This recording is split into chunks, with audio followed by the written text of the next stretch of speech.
let's take a look at the dragonfly, shall we?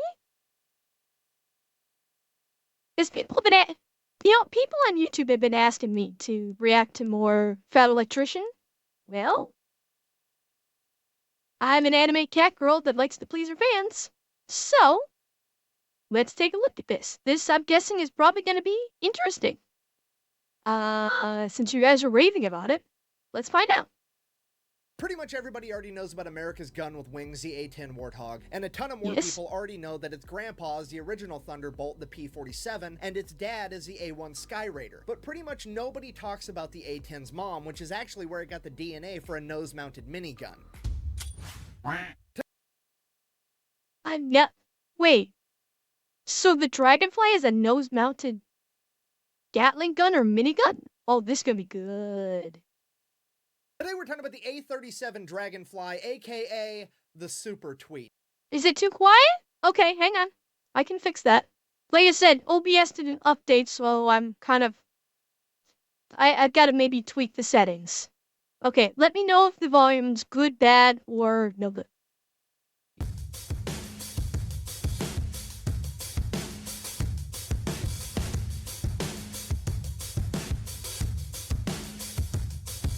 Little high?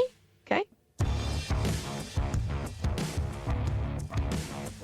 How's that? Ladies and gentlemen, that is a 5,000-pound fighter jet carrying 3,000 pounds of napalm. Oh shit, I missed the fun part. Okay, let's try this again. Dragonfly, aka the Super Tweet.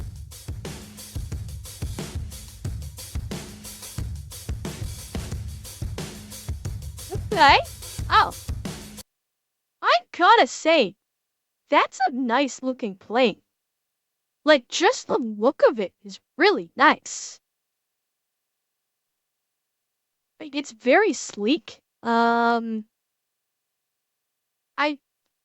can't tell. Are these like wingtip mounted missiles, or are they like fuel pontoons? I can't tell. They are fuel pods? Okay. Yeah, I mean, it's very pretty looking plane, I must say.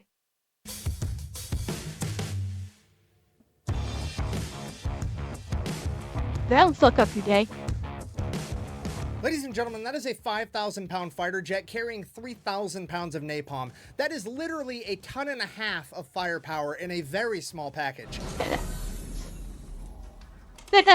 Series 4 deatomizer. That's what I'm talking about. No easy cricket.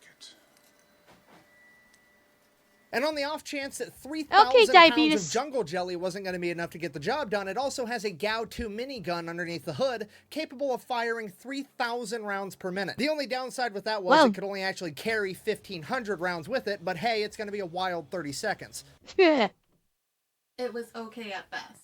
I wasn't talking to you.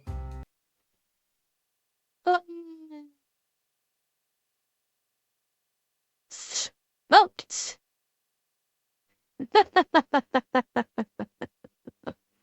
Oh, the poor fat electrician.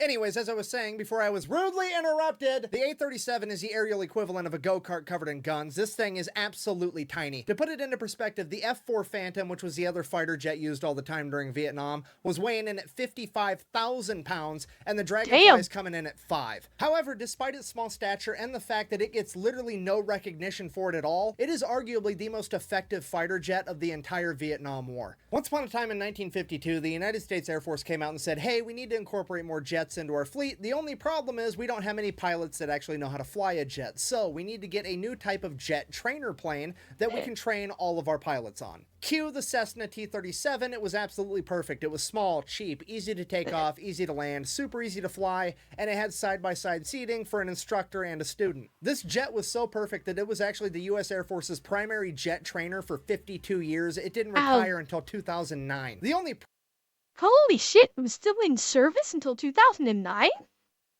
That is a testament of a very effective training plane. Damn. I'm guessing a lot of collectors would love to get their hands on those. And still, sir, I'm wondering how many Okay, quick question. Yeah, that was my question is, what version of the plane did Brazil get? You're saying it's the attack version. So is it the Brazilian military that acquired these, or is it something else? I'm assuming you're talking about the Brazilian military acquired them for military service. Which, hell, if they worked so well, why not? In Walt, I'm guessing that they probably changed it because maybe they were able to come up with something a bit better. Maybe. Um, I mean, who the hell knows? Maybe they do. Maybe they just decided, well, we're just gonna use like the digital simulators and real gens. God, I mean, I don't know. I don't know what the decision was. I don't know if he's gonna say anything about it. He may not, but it's likely, yeah, it probably came down to politicians saying money, money, money, money, money. Problem with the T-37 is that it generated a very, very high-pitched shrieking noise while it was running.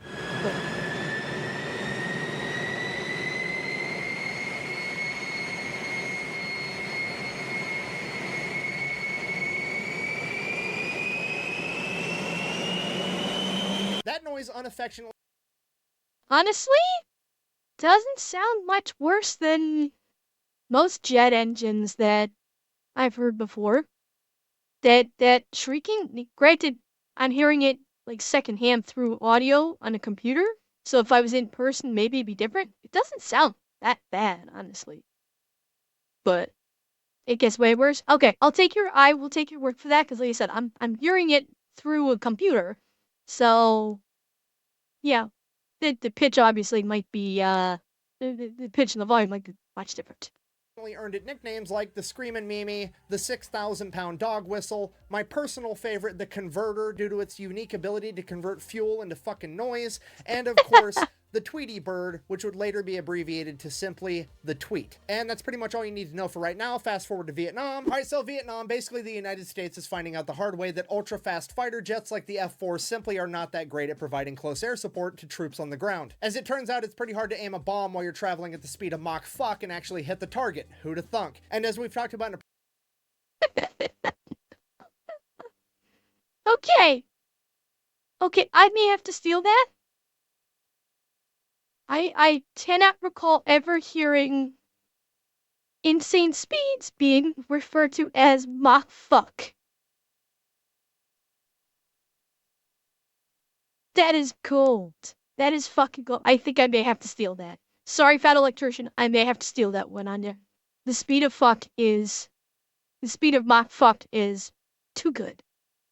previous video, this is actually where the Navy's A-1 Sky Raider is performing way better than anybody thought it should, due to its ability to fly low and slow and actually engage a target accurately. The Air Force, seeing all the Navy's success, said, hey, we need to do the same thing. The only problem was the Air Force didn't have Sky Raiders, and they didn't have the time to come up with a whole new plane, so what do? You take the Air Force's T-37 trainer jet that every pilot you've had has been trained on for the last 2 decades, cover it in guns, and send that bitch into combat, obviously. Okay, obviously they didn't just cover it in guns, they also gave it a cool paint job, they swapped out the engines, gave it a couple of General Electric J85s. Those are 3 times more powerful than the original engine, and they ran so hot and the Dragonfly sat so low to the ground that it would actually melt the asphalt beneath it if it didn't get going once they started it. Damn. And then also, I don't know why I think this is so cool, but I do, these little nub thingies on the end of the wings now, those are extra fuel tanks. Each one of those holds 95 gallons of fuel so that it had a better combat range. So the Air Force created this badass little fighter jet. The only problem now was none of the actual fighter pilots wanted to fly it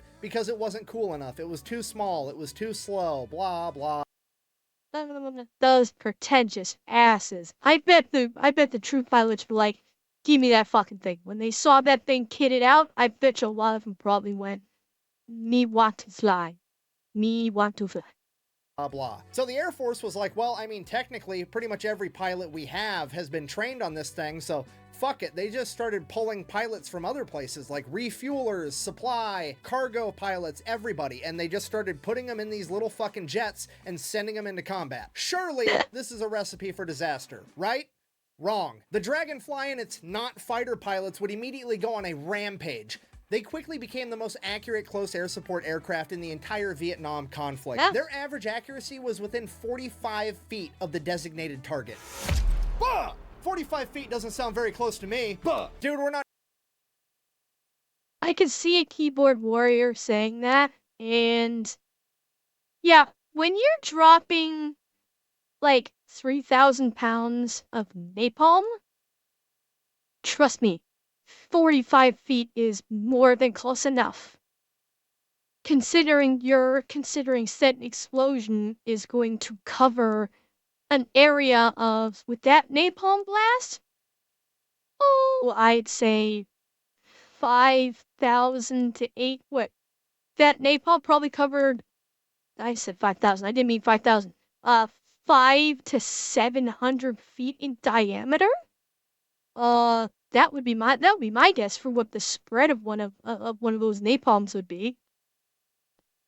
Yeah, and the keyboard warriors, they don't understand how actual combat works in terms of, you know, they think bullets, they don't think explosives. So when you drop a bomb 45 feet from bullseye is effectively bullseye. Yeah, and with the napalm, it's even better. I mean, yeah, but hence why he does his keyboard warrior skit, because typically speaking, they don't know jack shit. Not talking about playing darts here. This is 3,000 pounds of fucking jungle jelly and white phosphorus. Believe me, the only difference between a bullseye and 45 feet is maybe enough time for you to say, oh fuck, before you wake up dead. Not only was the A-37 Dragonfly absolutely devastating to the enemy, but it was also virtually untouchable in the most comical way possible. You see, enemy anti-aircraft gunners were accustomed to firing at F-4 Phantoms traveling at like 1,400 miles an hour. But when the Dragonfly showed up topping out at like 500 miles an hour, the enemy anti-aircraft gunners would always overshoot, so the Dragonfly pilots just got to fly and watch all the flak and shit explode like 5 miles in front of them, and then they just got to drive right through it after the fact. Maybe the best example of slow is smooth and smooth is fast I've ever heard. Which brings us to the second chair in the phallic excavation. I mean dick dimple, I mean cockpit. Second chair in the cockpit.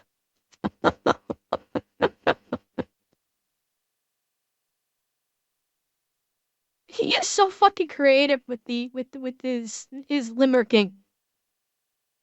I wish I could be as creative as him when it comes to this. Remember how I told you they were side by side, one for student, one for instructor? Well, in the combat version, the Dragonfly, they didn't need a second pilot or a spotter or anything, so the chair just went empty most of the time because, well, it was more weight for sticky fire. That was until word got out that these planes pretty much never got shot down, and then all the bigwigs wanted to go on a ride so they could be in a combat mission. If you're not picking up what I'm putting down, I'm trying to tell you that that second seat in the A-37's cockpit, it's kind of like that chair in the corner of the hotel room. It pretty much goes Actually, I'd call it a bitch seat. That was for that was so the command officers who'd never seen combat and wanted to basically claim, oh yes, I ran combat. It was a bitch seat. And they were the bitch. Yeah, 100%, that's what yeah. They were absolutely writing bitch. unused, and if it is being used, whoever's in it's probably just there to watch. I cannot believe I made that fucking joke. But wait, there's more. Not only is it super accurate, not only is it very safe, it's also extremely easy to maintain and really cheap. The Dragonfly has a 2-to-1 maintenance ratio, meaning that for every hour it's flying, it requires 2 hours of maintenance. This means you can give 2 Dragonflies to a crew of maintainers, and they're able to keep one of those birds in the air 24/7 all the time if that's what the mission requires. This is the epitome of accuracy by volume. So just to be clear, when it comes to close air support during Vietnam, it is the most accurate, the safest, and the easiest to maintain aircraft, and you get all of that for $400,000. And that is exactly why nobody knows about this fucking plane. Okay, if you're not picking up what I'm putting down, I'll explain it just a little bit slower. The United States military just took a bunch of pilots with subpar training for the tasks that they were assigned, stuck them inside of subpar fighter jets, and then sent them into combat. And then they somehow outperformed the fighter pilots that had actual fighter pilot training and the enormous, super expensive fighter jets. Now, be honest, do you really think that the politicians and high-ranking military officers that are are in charge of budget-related shit are gonna let the world know that? Absolutely not. Okay, we can't have everybody running around knowing that the napalm coming out of a $400,000 plane is just as hot as the napalm coming out of a $5 million plane. Yeah, no, because those government contracts don't create themselves.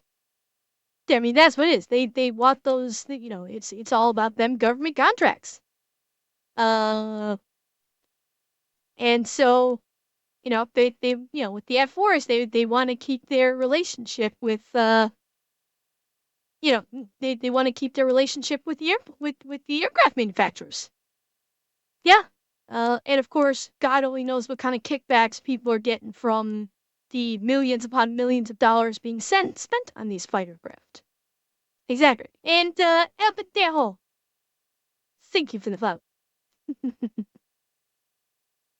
It'll be fucking anarchy. As far as the world needs to be concerned, the more money we spend to kill a motherfucker, the more dead he is.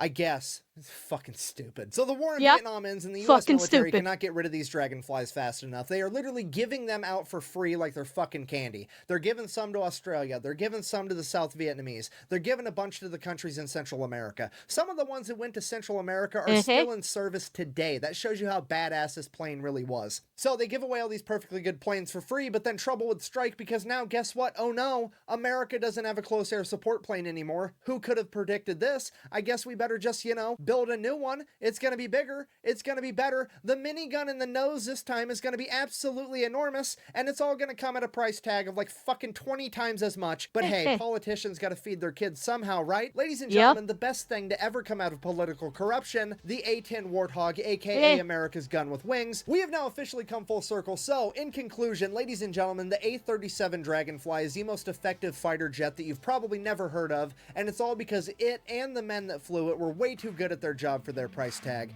Thank you for watching the video. Best way to support the channel is go buy some merch at thefatelectrician.com. Quack bang out. You know, next time the US government's gonna give away some fighter jets, they could at least raffle them off to the taxpayers that paid for them, because I'd like a fucking dragonfly. All I get's fucking dragon balls to fucking dead.